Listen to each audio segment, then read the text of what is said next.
you live, in this historically informed performance, if you want to call it that, or historical performance world that's kind of become your thing. So I'd love to get your take on, not only why that kind of performance is important to you, but kind of like what you see the purpose of that kind of historical performance practice, what the purpose of that is like in today's society. Yeah, I mean, this is you're exactly right. This is totally the world I live in, and I love talking about it. Mm-hmm. The thing about going to a conservatory and studying music is the vast majority of music you play, unless you're in the Eastman Wind Ensemble, is by dead people, right? You're playing 18th century music, you're playing 19th century music, and you have very little context, I think, that helps you make sense of what you're doing. I mean, we're given, maybe not euphonium players, but you guys play. I mean, you guys play transcriptions and things like this of maybe Brahms or Oh yeah. I don't know. Yeah, you're right. But when you're given these works and you're basically just told these are the masterworks, go learn them and play them.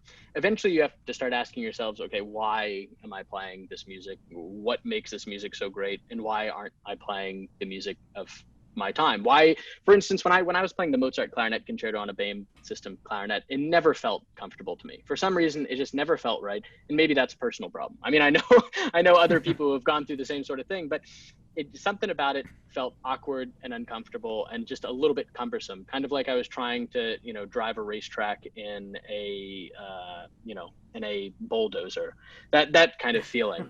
Yeah. And really what I came to learn through first experimenting with historical instruments is that yes, they can be a little tricky to deal with, but I think so are all instruments when you're first learning to play them. Yeah. I mean, my big credo these days is all instruments are instruments. They're just different instruments, right? So what became important for me to start to kind of tackle or better understand is, are there things that we can learn from certain repertoires by actually handling the technologies that they were first written for, that they were first, being played on?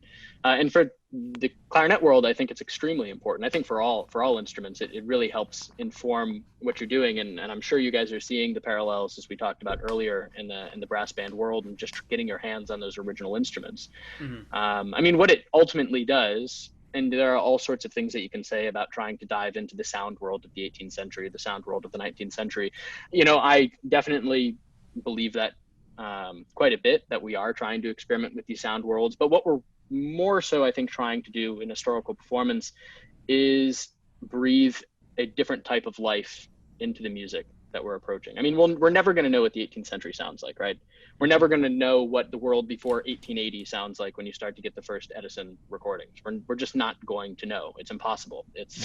But there's a certain excitement or inspiration that you can find when you start to connect the dots between not just the sheet music and the instrument, but then how you read how performances are being done, when you start to see different methods explaining certain techniques or certain musical devices that aren't immediately obvious to the performer. I mean, performing any 18th century music today requires a certain amount of education, not in the sense that you need to be informed to play the music, but you can't read first century Latin, today Right. and understand what first century Latin means. There's a gap of knowledge, there's a gap of language. So for me, to bring it all back together, it's just Mm-hmm. about trying to understand different musical languages. It's not that you can't play 18th century music on a clarinet that was made in 2017. It's not that you can't play 1860s brass band music on a set of horns that were made in the 21st century. It's that there are musical differences, there are linguistic differences that we're dealing with. And it's important to really do justice to the music, not because the music needs justice, the composers need to be on a pedestal, but in order to actually speak the language, you need to dive into it. You need to make an effort.